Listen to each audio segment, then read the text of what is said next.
guys, welcome back to the Bucket Think Tank. So, we have a new issue of Batman here. No more Hush to Electric Boogaloo, Hush to Back in Bandages. No, instead, we have Batman Issue 1 by Matt Fraction with art by Jorge Jimenez. Jorge Jimenez. Jorge, yes. And so, this has been sort of talked about for a bit lately. Everyone's really excited. Hey, Matt Fraction's here. Okay. He's actually never left the Batman book since he's been on. He like lives there now. So that's good.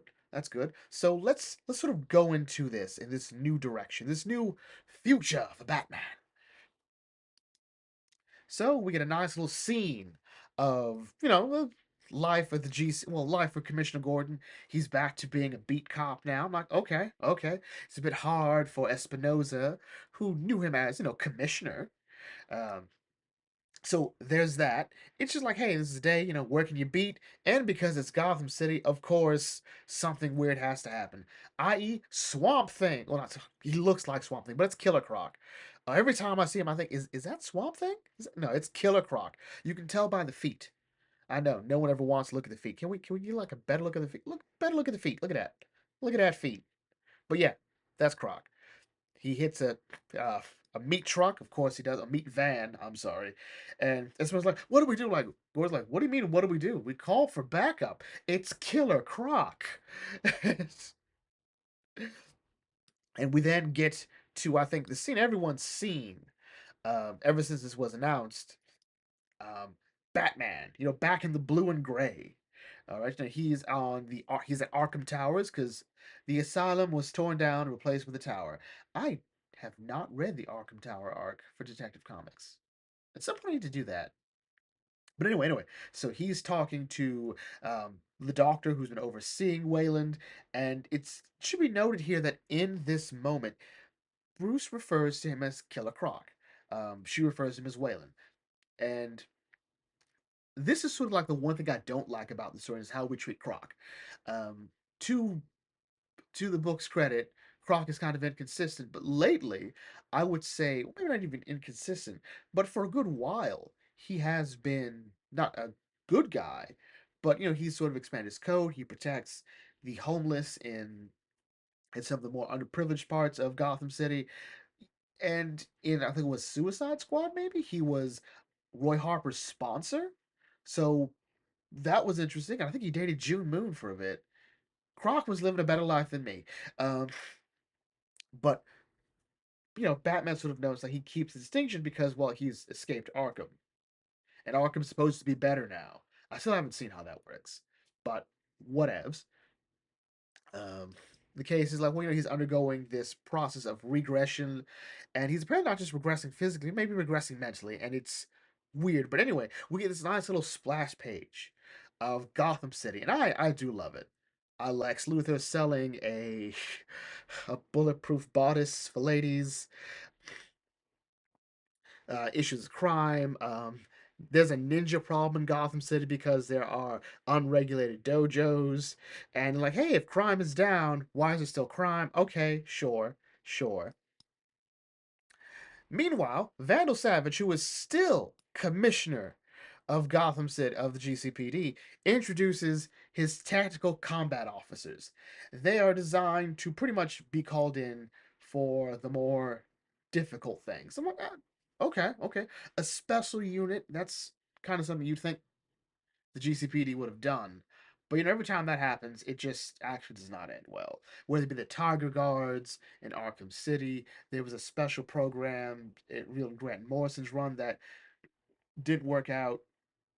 So it just sort of, it always feels like a bad idea.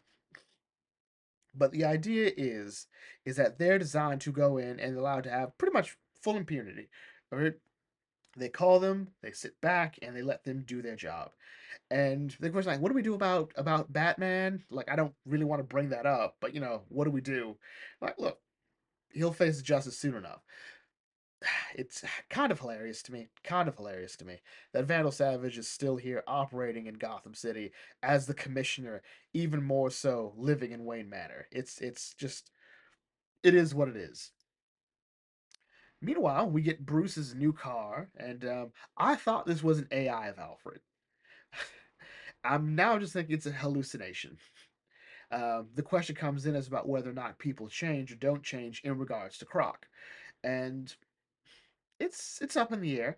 Alfred sort of makes a joke here, but again, if it's not AI, then it's just Bruce's, psychosis talking, his subconscious, manifesting Alfred because he misses Alfred still. He then goes into the park and he stops a group called the Creeps, a gang called the Creeps, and he points out they've not only are they chasing and harassing women, they've pretty much claimed the park as their own. And the police don't think this merits concern. He disagrees. He tells ladies, "Hey, you want to go get looked at? You've got some trauma." And he knows, like, "Hey, a butterfly, and she's a long way from home." He's like, "You're gonna leave us alone?" No, no, no. My car has got you. My car has got you. I do love these little bits of showing off Bruce's tech. I like this bit where he scans the butterfly with his gloves. Like, I love a high tech Batman, but you got to balance it out with his quality detective work.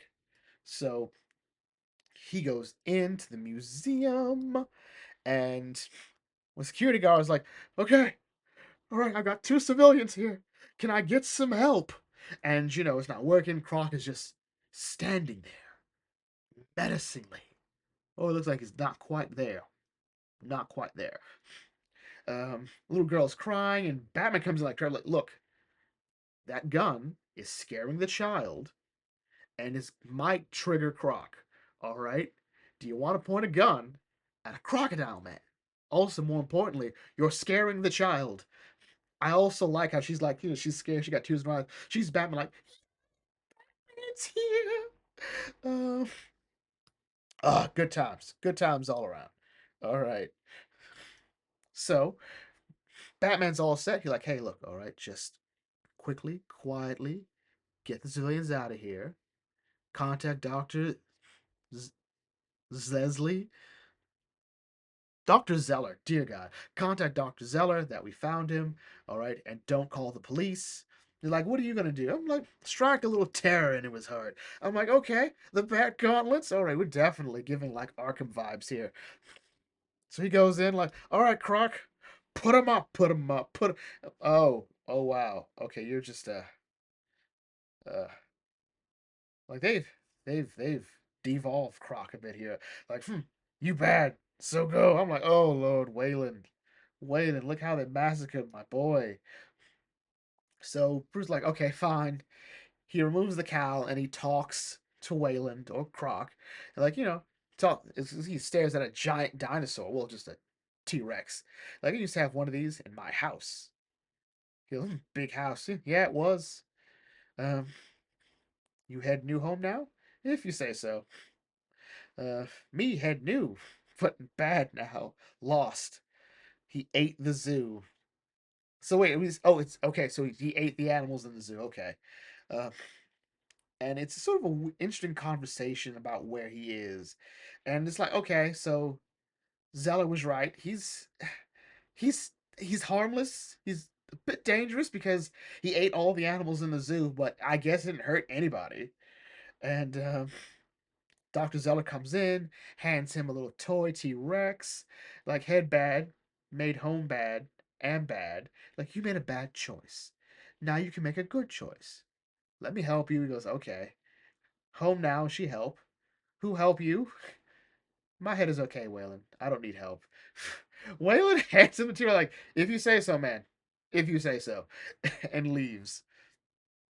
So it's sort of interesting, this little bit here. It's more an idea to sort of reflect, Bruce still has his problems, i.e., still seeing Alfred, but also the idea that people don't change, or they can't change, or can change.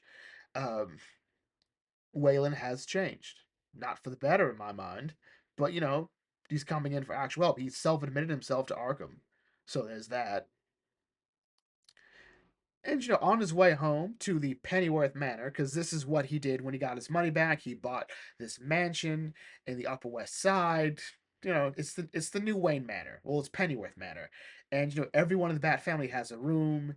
Even Duke and Kate and probably Batwing. I say those three because no one really cares about them at the end of the day as part of the Bat family. They should always be like sort of offshoots, but whatever. He comes in, he puts his bat, his new T Rex toy there, and he gets a call from Robin, like, "Hey, what's going on?" Robin's like, "I got an emergency. Is anybody on the police force we're friendly with? Cause yeah, I'm in trouble. I'm in trouble." And that's how the comic ends. So, how issue one, I think, is good. I think it's a decent first issue. I think people want issue one to be phenomenal, amazing. It can't be phenomenal, amazing. It has to sell you on a new writer and a new direction for the character. And to be fair, Batman has not been in a good spot for a good while. We're looking at a book that usually occupies the top one, top two spot, usually losing to either a really good Spider-Man run, uh, uh, number one for an event, or another Batman title.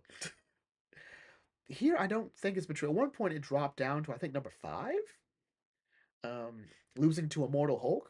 That's not a dig against Immortal Hulk, but Batman should be losing to Immortal Hulk, book wise anyway. And this one here, some people said is a bit too stoic. I'm like, well, stoic is a good look for Batman. Controlled. There's a bit of a cynicism to him, but I think that cynicism comes up when he hears about these guys, slipping up. Oh no, we thought William Jones was in a good spot, even though he was working with Suicide Squad. Whatever. But then, he breaks out of Arkham Asylum or Arkham Towers, and it's causing more problems. Okay, so maybe he hasn't. It's hard to always be optimistic about people getting better when they keep doing stuff like this. Same thing with Harley. Same thing with Harvey. You know, oh look, Harvey's good. Oh, he flipped the coin. He's killing people again. And Riddler making you think he's a good. No one believed he was a good guy for a minute. I don't at all. Same with Lex. All right. Same with Lex. Constantine. Constantine's not a villain, but every time you think Constantine is like hit a low, he's not gonna sink below. He goes again. But I think this was a solid first issue. I love seeing the tech. I love seeing him interact with Croc in a way that is a bit more human. Like, I'm here to fight. He's not here to fight. He's basically a child. All right, so he takes the cowl off and he interacts with him as he would a child. And I think I like that. I like when Bruce is able to interact not just as a fighter, as a detective, but as a person.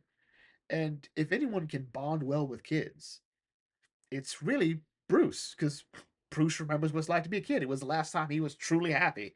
Uh, and yeah, overall, I'm looking forward to this. I'm looking forward to seeing what Matt Fraction is going to do. Are we going to get a new villain? Are we going to resolve the whole Commissioner Savage thing here and see what comes from that? Who knows? Who knows? We're slowly returning to a status quo, or the original status quo. Bruce has his money back, so there's that.